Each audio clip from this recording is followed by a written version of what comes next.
Hello champions, welcome to Career Adda. This is Ashish and we were solving laws of motion chapter 5 numericals from class 11th. Okay.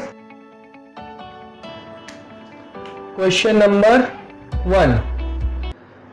Question number 1 is what is question number 1? A lift of mass 500 kg is hung by a wire. एक lift है जिसका मास कितना है 500 kg है. ठीक है, इसका मास कितना है 500 kg.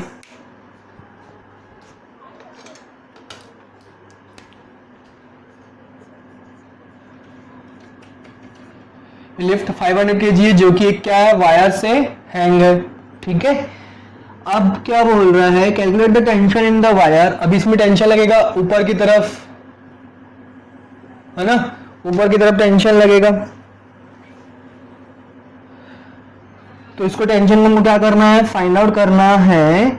When the lift is first, when the lift is first क्या बोल रहे हैं, न्यूमेरिकल्स का जो लेवल है वो थोड़ा सा और हाई हो जाएगा. तो चुपचाप सब क्या करो, कॉपी पेन उठाओ और मेरे साथ क्वेश्चन सॉल्व करना स्टार्ट कर दो. पढ़ने बैठ जाओ और क्या करो, अपना कॉन्सेप्ट क्लियर करो और वीडियो को लास्ट तक देखना बच्चों. Okay champions, so let's start.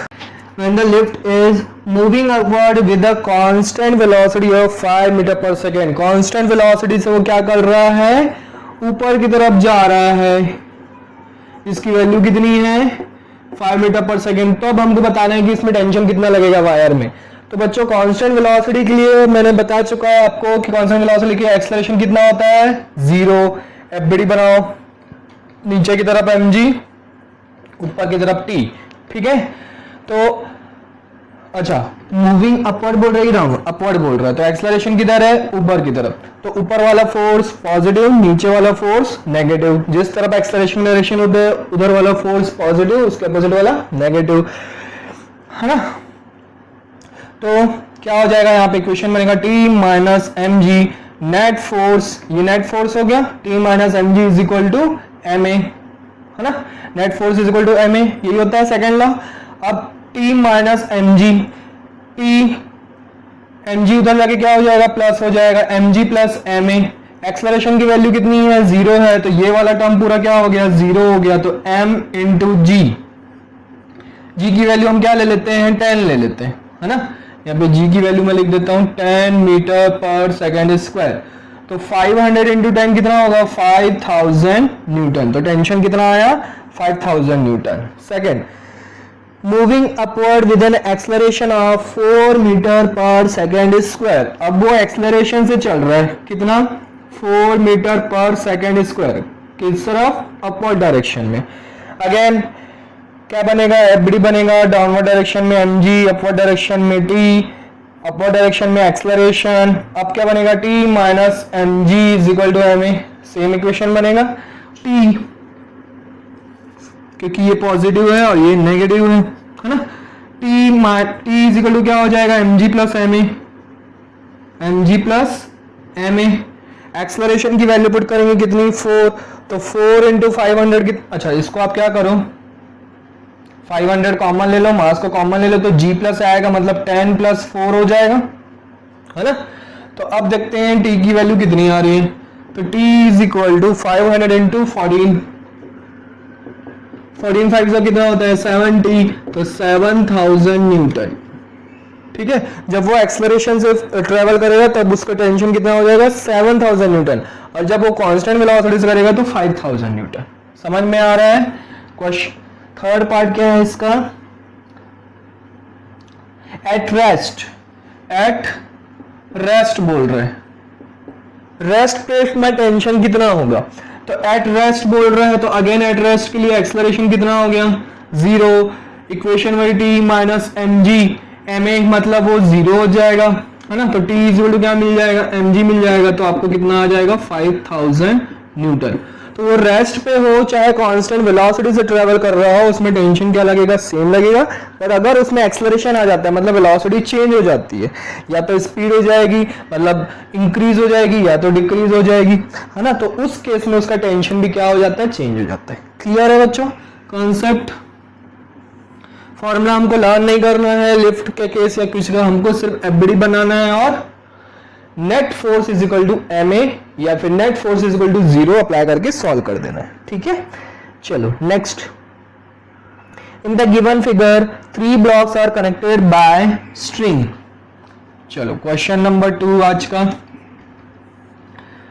3 block हैं, 1 2 3, ऐसे 3 ब्लॉक हैं, तीनों का मास अलग अलग है। इसका है m, इसका है 3m, इसका है 5m। अब ये दोनों क्या है, एक दूसरे से एक स्ट्रिंग के थ्रू कनेक्टेड है। ठीक है, तो इस स्ट्रिंग में टेंशन लग रहा है q, इस स्ट्रिंग में टेंशन लग रहा है p, और यहाँ पे हम फोर्स अप्लाई कर रहे हैं। क्लियर है? ठीक, आगे बढ़े। ओके, डायग्राम छोटा हो गया क्या, बड़ा बना दूं? क्लियर दिख रहा है? चलो दिखेगा, अभी एफबीडी बनाएंगे ना क्लियर बनाऊंगा। ठीक है, respectively are the pulled by a force F on a frictionless horizontal surface. जो सरफेस है वो कैसा है, फ्रिक्शनलेस है। ठीक है, फ्रिक्शनलेस है तो अच्छी बात है। The tension P in the first string in 16 newton. तो जब P की वैल्यू है वो कितनी है, 16 न्यूटन है। ठीक है, फर्स्ट स्ट्रिंग, ये फर्स्ट स्ट्रिंग, ये सेकंड स्ट्रिंग, इसलिए टेंशन क्या हो गया, चेंज हो गया ना। Calculate the acceleration of the blocks. First हमको क्या करना है, सारे ब्लॉक्स का एक्सेलरेशन फाइंड आउट करना। अब एक बात बताओ, अगर हम यहां पे देखें तो अगर मैं इसको फोर्स अप्लाई करता हूं और इसका एक्सेलरेशन है मान लो 2 मीटर पर सेकेंड स्क्वायर, तो इसका एक्सेलरेशन भी सेम होगा, इसका एक्सेलरेशन भी सेम होगा। फॉर एग्जांपल आप ट्रेन का एग्जांपल ले लो, ट्रेन का इंजन अगर एक फोर्स अप्लाई करता है ना, इंजन के पीछे डब्बे कनेक्टेड रहते हैं, बोगी है ना, बोगीज कनेक्टेड रहते हैं, तो क्या होता है कि बोगीज में अलग अलग इंजन थोड़ा फिट रहता है, एक इंजन सामने चलता रहता है, वो इंजन अपना क्या करेगा, 2 मीटर पर सेकेंड या 100 किलोमीटर पर आवर की स्पीड से चलेगा, उसका एक्सेलरेशन इतना होगा, 10 मीटर पर सेकेंड स्क्वायर की एक्सेलरेशन से चलेगा। तो सारे जो पीछे बोगीज है सबका एक्सेलरेशन भी सेम होगा। ये ट्रेन का ही है ना, समझ में आ रहा है कि इसको जिस एक्सेलरेशन से हम ट्रेवल करवाएंगे तो ये दोनों भी क्या होंगे, उसी एक्सेलरेशन से चलेंगे। तो इसका मतलब क्या है कि तीनों का एक्सेलरेशन सेम होगा, जो कि इस डायरेक्शन में होगा, फोर्स की डायरेक्शन में होगा। एफबीडी बनाते हैं तीनों का। ठीक है, एम का पहले एफबीडी बनाते हैं। एम का इस तरफ हम लगा रहे हैं फोर्स, डाउनवर्ड डायरेक्शन में लगेगा mg, अपवर्ड डायरेक्शन में लगेगा नॉर्मल, है ना, नॉर्मल डायरेक्शन अप्लाई करेगा सरफेस, और पीछे की तरफ लगेगा p, टेंशन। ठीक है, तो इसके लिए हम फॉर्मूला लगाते हैं। अच्छा, एक्सेलरेशन किस तरफ होगा, इस तरफ होगा, तो मैं क्या करूंगा, force minus p is equal to m into a, है ना, m इंटू ए। ठीक है, अब p की वैल्यू दी हुई है 16 न्यूटन, तो p minus 16 is equal to M A, मतलब p is equal to M A plus 16 हो जाएगा। हमको m की वैल्यू दी नहीं है, क्लियर है, तो p इज इक्वल टू कितना आ जाएगा, सॉरी p बोल रहा हूं, f इज इक्वल टू कितना आ जाएगा, एम ए प्लस 16। ये एक इक्वेशन मिल गया। सेकेंड ब्लॉक के लिए एफबीडी बनाओ। सेकेंड ब्लॉक के लिए क्या होगा, डाउनवर्ड डायरेक्शन में 3 mg लगेगा, डाउनवर्ड डायरेक्शन में 3 mg लगेगा। वेट, एक चीज और कि यहाँ पे जो फोर्स हम अप्लाई करेंगे तो यहाँ पे क्या होगा, ये भी फोर्स ऐड होगा, ये भी फोर्स ऐड होगा और ये भी फोर्स ऐड होगा, है ना, तीनों फोर्स ऐड होंगे। ठीक है, यहाँ पे हम चेंज कर देते हैं। अब देखो, ठीक है, इसको फिर से सॉल्व करते हैं कि अगर हम फोर्स इधर अप्लाई करते हैं, अगर हम क्या करते हैं, फोर्स इधर अप्लाई करते हैं, तो F जो होगा वो किसके इक्वल होगा, F is equal to M a formula होता है ना, F is equal to M a formula होता है, मतलब m plus 3m plus 5m into a. Net force कितना लग रहा है, एफ लग रहा है, तीनों में फोर्स सेम लग रहा है, इस इन दोनों में तो फोर्स एफ लग ही नहीं रहा है ना। तो नेट फोर्स अगर हम देखें तो एफ लग रहा है, तो net force is equal to M A. M कितना है, एम 3m और 5m, तीनों को ऐड करके आएगा टोटल मास। ठीक है, अब पी देखते हैं। पी में देखोगे तो ये दोनों मास आ रहे हैं, तो नेट फोर्स पी लगेगा, इसके लिए नेट फोर्स पी लगेगा तो 3m प्लस 5m इंटू ए, एक्सलरेशन इसका भी ए होगा। नेक्स्ट क्यू के लिए देखते हैं, तो क्यू पे क्या हो रहा है, सिर्फ एक ही मास है 5ma।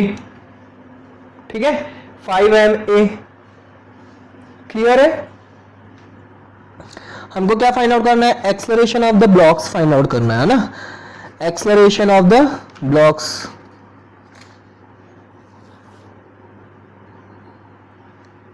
ठीक है, P की वैल्यू हमको कितनी दी हुई है, P की वैल्यू दी हुई है 16 न्यूटन दी हुई है। तो यहाँ पे देखो P is equal to 3m plus 5m कितना होगा, 8ma होगा, है ना। P की वैल्यू 16 पुट करो तो 8ma। ठीक, 8 को इधर क्या करो, ट्रांसपोज करो, तो कितना हो जाएगा, 2 is equal to ma, 2 is equal to ma हो जाएगा। क्लियर है, मतलब एक्सलरेशन इज इक्वल टू आपको कितना मिल जाएगा, एक्सलरेशन इज इक्वल टू कितना मिल जाएगा, 2/m। ये हमको एक्सलरेशन मिल गया मीटर पर सेकंड स्क्वायर में। ठीक है, हमको अभी m की वैल्यू पता नहीं है, इसलिए 2/m के फॉर्म में लिखेंगे। अब इस 2/m को मैं क्या करूं, q में पुट करता हूं। ठीक, 2/m क्या हो गया, मीटर पर सेकंड स्क्वायर, इसका एक्सलरेशन आ गया, तीनों का सेम एक्सलरेशन होगा। नेक्स्ट क्वेश्चन क्या पूछ रहा है, क्योंकि m की वैल्यू हमको तीनों में नहीं दी हुई है, तो हम m के फॉर्म में उसका एक्सलरेशन का आंसर लिखेंगे। Next, the tension q in the second string. Second string मतलब ये वाली सेकेंड स्ट्रिंग। अब हमको क्या करना है, q फाइंड आउट करना है। तो q इज इक्वल टू हमको कितना मिला है, 5ma मिला है। तो q is equal to acceleration कितना है इसका, 2/m, m कैंसल आउट, तो q इज इक्वल टू 5 2 जो कितना हो गया, 10 न्यूटन। ठीक है, तो ये हमारी q की वैल्यू आ गई। थर्ड देखते हैं, थर्ड कितना आ रहा है, फोर्स F फाइंड आउट करना है। तो F इज इक्वल टू अगर आप देखो तो कितना आ रहा है, m plus 3m 4m, 4m plus 5m 9m, तो 9ma। F is equal to 9 into m into 2/m, m will be cancel out, 9 2 जा 18 metre per second square, sorry force find out कर रहे हैं ना, 18 न्यूटन। क्लियर है बच्चों, तो उसका फोर्स कितना आ गया, 18 न्यूटन आ गया। एफबीडी बनाने की जरूरत ही नहीं पड़ी इस क्वेश्चन में, सिर्फ net force is equal to क्या लगा दो आप, ma लगा दो। एफबीडी बना के करोगे तब भी आपका आंसर यही आएगा। तो ये ज्यादा इजी मेथड है, हम एफबीडी बनाया फिर उसका क्वेश्चन बनाया फिर सॉल्व करें तो वो थोड़ा सा लेंथी हो जाएगा। क्लियर है, क्वेश्चन नंबर 3 स्टार्ट करते हैं। What is saying question number 3? Question number 3 is a 60 kg person in sea is being lifted by a helicopter with the help of a rope। एक 60 kg मास का क्या है, मैं एक हेलीकॉप्टर बनाता हूँ।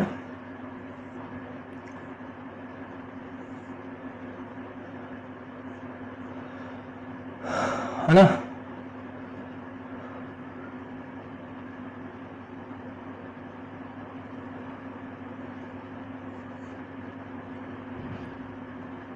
ये हेलीकॉप्टर हम बना दिए, या फिर फैन को आप क्या करो, उधर लगा दो, ऊपर की तरफ लगा दो। अब इस हेलीकॉप्टर से रोप के थ्रू एक 60 kg का मैन जो है वो क्या कर रहा है, लिफ्टेड है। ठीक है, रोप विच कैन बियर, अब वो रोप जो है वो कितना, 90 kg वेट जो है टेंशन बियर कर सकता है मैक्सिमम। ठीक है, अब यहाँ पे मैक्सिमम टेंशन दिया हुआ है। With what maximum acceleration the helicopter should rise so that the rope may not break. तो आपको मैक्सिमम एक्सेलरेशन बताना है कि कितने मैक्सिमम एक्सेलरेशन से हेलीकॉप्टर जो है वो ऊपर की तरफ जाएगा कि वो रोप क्या हो, ब्रेक ना हो। ठीक है, चलो तो इस मैन का क्या करेंगे, हम एफबीडी बनाएंगे। डाउनवर्ड डायरेक्शन में mg, ऊपर की तरफ t। अब ये ऊपर की तरफ जा रहा है तो एक्सेलरेशन भी ऊपर की तरफ, तो ये पॉजिटिव फोर्स, ये negative force. t minus mg is equal to M A, T is equal to M G plus M A. तो टी की वैल्यू दी हुई है, टी की वैल्यू कितनी दी हुई है, टी की वैल्यू 90। अच्छा जी की वैल्यू आप ले लो 10 लेके चलते हैं हम, ठीक है, 10 मीटर पर सेकेंड स्क्वायर, तो 900 हो जाएगा। 90 kg वेट दिया है, अगर जी की वैल्यू 10 दी है तो 10 से आप क्या कर दोगे, इसमें मल्टीप्लाई कर दोगे, न्यूटन में चेंज हो जाएगा। माइनस, अच्छा सॉरी, ये क्या हो गया 900, m की वैल्यू कितनी है 60, g की वैल्यू 10, m की वैल्यू 60, एक्सलरेशन हमको फाइंड आउट करना है, ठीक। तो ये 900 minus 600 is equal to 60a, ये हो जाएगा 300 इज इक्वल टू 60a, ये 0 0 कैंसिल आउट, 6 1 जा 6 5 जा, तो आपका आ जाएगा एक्सलरेशन आ जाएगा 5 मीटर पर सेकेंड स्क्वायर। मतलब वो 5 मीटर पर सेकेंड की सेकेंड स्क्वायर की एक्सलरेशन से अगर ऊपर की तरफ जाएगा तो रोप ब्रेक नहीं होगी। ये इसका मैक्सिमम क्या है, एक्सलरेशन है, ठीक है। नेक्स्ट क्वेश्चन की ओर बढ़ते हैं। क्वेश्चन नंबर 4 क्या कहता है, determine the tension T1 and T2 in the string. एक डायग्राम दिया हुआ है ऐसा कुछ, अच्छा क्वेश्चन है ये, ठीक है। अब यहां से और यहां से ऐसे एक ब्लॉक ऐसे अटैच्ड है दो स्ट्रिंग के थ्रू, जिसका मास कितना है 5 kg। इस तरफ उसमें लग रहा है T1 और इस तरफ इसमें लग रहा है T2, और ये इसका 60 डिग्री पे जो है T2 है वो क्या कर रहा है, ऊपर हॉरिजॉन्टल से वो कितना बना रहा है 60 डिग्री बना रहा है, ठीक है। अब हमको क्या करना है, हमको T1 and T2 find out करना है, ठीक है। T1 एंड T2 कैसे फाइंड आउट करेंगे, कैसे करेंगे, सोचो, वीडियो को पॉज करो और क्वेश्चन सॉल्व करना स्टार्ट करो, ठीक है। स्टार्ट करें। एफबीडी बनाना है सिंपल। डाउनवर्ड डायरेक्शन में क्या लगेगा 5G, इस तरफ क्या लग रहा है T2 और इस तरफ क्या लग रहा है T1। ऐसे ही है डायग्राम, डाउनवर्ड डायरेक्शन में 5G, इस तरफ T2। अब ये जो है इसके साथ यहाँ पे 60 डिग्री बना रहा है, तो अगर मैं यहाँ पे हॉरिजॉन्टल लाइन ड्रॉ करता हूं तो ये दोनों पैरेलल हो गई, तो ये वाला एंगल कितना हो गया 60 डिग्री हो गया। अब मैं इसको रब कर दूं, समझ में आया। अब मैं क्या करूंगा, इसके दो कंपोनेंट्स बनाऊंगा। रिजोल्यूशन बताया है मैंने, है ना, वेक्टर को जब मैं पढ़ा रहा था मैंने बताया था किसी वेक्टर क्वांटिटी को कैसे रिजोल्व करते हैं। तो ये बनेगा T2 cos 60 डिग्री और इसी के परपेंडिकुलर इधर बनेगा T2 sin 60 डिग्री, ठीक है। हमको T2 और T1 की वैल्यू फाइंड आउट करना है। चलो इक्वेशन लगाते हैं। अब पहला इक्वेशन x एक्सिस, ये हमारा x एक्सिस, ये हमारा y एक्सिस। तो x एक्सिस के लिए हम बनाएंगे तो T1 net force is equal to 0, क्योंकि इसमें कोई एक्सलरेशन नहीं होगा, कोई मोशन नहीं होगा, इसलिए हम क्या करेंगे, फर्स्ट लॉ लगाएंगे। नेट फोर्स क्या हो रहा है T1 minus T2 cos 60 degree is equal to 0, और दूसरा T2 sin 60 degree is equal to minus 5G is equal to 0, है ना। Net force is equal to 0। तो अब आगे यहाँ पे देखो तो T1 इज इक्वल टू आपको मिल जाएगा T2 cos 60 की वैल्यू होती है 1/2, तो कितना हो जाएगा T2/2। T1 की वैल्यू कितनी होगी T2/2। वैसे ही आपको मिलेगा T1 sin 60 की वैल्यू कितनी होती है, अच्छा पहले लिख लेता हूं मैं, sin 60 इज इक्वल टू कितना आया 5G। G की वैल्यू कितनी दी हुई है क्वेश्चन में, G की वैल्यू 9.8 दी हुई है, तो यहाँ पे क्या करो आप 9.8 पुट करो, ठीक, 9.8 पुट किए। अब इसको सॉल्व करेंगे, sin 60 की वैल्यू होती है √3/2, है ना। इसको सॉल्व करोगे तो कितना आएगा 9.8, 5 8 जा 40, 4 कैरी, 5 9 जा 45, 49, ठीक है 49। तो T1 की वैल्यू कितनी है 49 इंटू 2 डिवाइडेड बाय √3, ठीक है, √3 आया। अब T2 की वैल्यू चाहिए हमको, 49 2 जा कितना आता है, T1 की वैल्यू आ गई यहाँ पे 49 2 जा 80, 98 98/√3। तो T1 की वैल्यू कितनी होगी, T2 की वैल्यू कितनी होगी, T1 की वैल्यू आ गई 98/√3। तो T2 की वैल्यू कितनी होगी, T2 की वैल्यू है 2 T1 के इक्वल, 2 को इधर ट्रांसपोज करो तो 2 T1 हो जाएगा। तो T2 इज इक्वल टू कितना हो जाएगा, 2 इंटू 98/√3। तो 98 2 जा कितना होगा 196/√3। चाहो तो आप √3 की वैल्यू पुट करो और उसको सॉल्व करो, और चाहो तो आप ऐसे ही छोड़ दो। अगर आपको ऑप्शनल क्वेश्चन है तो उसमें आपको ऑप्शन दिया होगा, अगर उसमें आंसर दिया हुआ है डेसिमल में तो आपको क्या करना है, √3 की वैल्यू पुट करना है 1.732, देन इसको डिवाइड करके आपको ऑप्शन टिक करना है। ठीक है, next question, question number 5। Question number 5 देखते हैं। A body of mass 50 kg is supported by 2। इसमें भी डायग्राम दिया हुआ है, ये भी अच्छा क्वेश्चन है।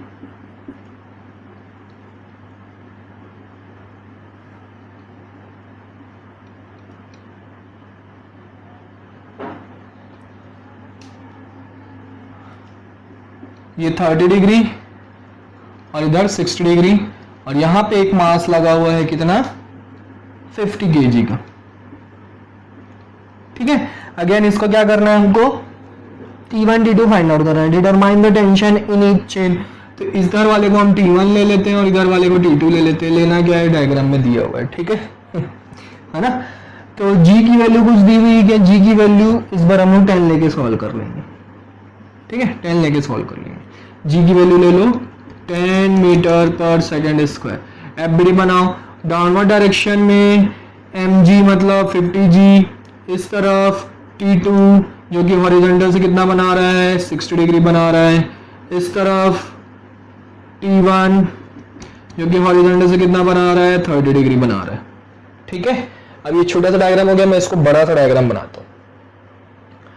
डाउनवर्ड डायरेक्शन में 50g, तो यहाँ पे देखो, अगर मैं इस T2 को यहाँ से एक हॉरिजॉन्टल लाइन ड्रॉ करता हूँ तो इधर 60 डिग्री बनाएगा, मतलब ये T2 जो है, ये T2 जो है हमारा यहाँ से क्या बनाएगा, 60 डिग्री। ठीक है, वैसे ही देखो इधर भी हॉरिजॉन्टल लाइन T1 के लिए बनाता हूँ तो इधर कितना बनाएगा, 30 डिग्री। तो यहाँ से मैं क्या करता हूँ, T1 जो है हमारा इधर क्या बना रहा है, यहाँ से 30 डिग्री बना रहा है। तो इधर क्या बनेगा इसका, T1 cos 30 डिग्री, इधर बनेगा T2 cos 60 डिग्री, इधर ऊपर बनेगा T1 sin 30 और एक और बनेगा T2 sin 30। दोनों ही एक ही डायरेक्शन में बनेंगे, है ना। तो T1 और T2 जब ड्रॉ हो गया, उनका रिजॉल्व हो गया, तो हम इसको क्या कर सकते हैं, हटा सकते हैं, क्योंकि रिजॉल्व करने पर उस वेक्टर क्वांटिटी की कोई वैल्यू या रोल नहीं रहता है, उसका रोल खत्म हो जाता है। ठीक है, चलो net force is equal to 0 लगाएंगे, मतलब ये इज इक्वल टू ये, देखो net force is equal to 0 लगाया तो ये इज इक्वल टू ये मिल रहा था बाद में, तो मैं डायरेक्ट लिख दूं। तो यहाँ पे आप क्या लिखोगे, वो दोनों सेम डायरेक्शन में, तो T1 sin 30 plus T2 sin 30 is equal to 50g। ठीक, sin 30 की वैल्यू 1/2, मतलब T1 plus T2 into 1/2 is equal to क्या है, 500। तो T1 plus T2 is equal to कितना मिल जाएगा, 1000 हो जाएगा। ठीक, सेकंड इक्वेशन देखते हैं। T1 cos 30 degree is equal to T2, एक मिनट, यहाँ पे T2 sin 60 डिग्री होगा। वेट, क्या होगा, sin 60 डिग्री। तो यहाँ पे आपको √3 T2 मिलेगा। sin 60 की वैल्यू कितनी होती है, √3/2, तो 1/2 मैंने कॉमन ले लेते, यहाँ पे क्या बचा, √3 मिला। तो T1 plus √3 T2 is equal to 1000। अभी रॉन्ग हो जाता बच्चों, है ना, तो केयरफुली। T1 cos 30 की वैल्यू √3/2, T2 cos 60 की वैल्यू 1/2, तो ये 2 कैंसल आउट। अब आपको क्या मिल रहा है, √3 T1 minus T2 is equal to 0। ये हमारा इक्वेशन नंबर 1, ये हमारा इक्वेशन नंबर 2। ठीक है, इक्वेशन 1 एंड 2 को मैं यहाँ पे लिख देता हूँ। इक्वेशन 1 को मैं लिख देता हूँ, T1 plus √3 T2 is equal to 1000 √3t1 plus t2 is equal to 0। ठीक है, अब आप क्या करो, फर्स्ट इक्वेशन में देखो t1 या तो t2 को आपको सेम करना पड़ेगा, तभी ये दो इक्वेशन सॉल्व होंगी इक्वेटिंग मेथड से। तो t1 को मैं सेम करता हूं, तो मेरे को क्या करना पड़ेगा, देखो इसके पास √3 है, इसके पास नहीं है, तो मैं इसका √3 इसमें उठा के इस इक्वेशन में पूरा मल्टीप्लाई कर देता हूं। तो यहाँ पे क्या हो जाएगा, √3 से जैसे ही मल्टीप्लाई करेंगे तो √3t1 √3 इंटू √3 3 हो जाएगा, 3t2 और ये हो जाएगा 1000 √3, और इसके पास कितना है 1, तो इस इक्वेशन में 1 से मल्टीप्लाई कर देंगे तो √3t1 plus t2 is equal to 0। अब इक्वेशन साइन चेंज कर दो तो आपका ये कैंसिल आउट हो जाएगा, आपको इधर क्या मिल जाएगा, 3t2 में से t2 गया तो कितना बचा, 2t2 इज इक्वल टू 1000 √3। ठीक है, अब √3 की वैल्यू कितनी होती है, 1.732, 1000 से मल्टीप्लाई करेंगे तो 1732 डिवाइडेड बाय 2, तो 2 से मैं इसको कैंसिल आउट करता हूँ तो 2 8 जा 16, 1 2 6 जा 12, 2 6 जा 12, तो T2 की वैल्यू कितनी आई, 866 न्यूटन। ठीक है, ओके बच्चों, T2 की वैल्यू कितनी आई, 866 न्यूटन आई।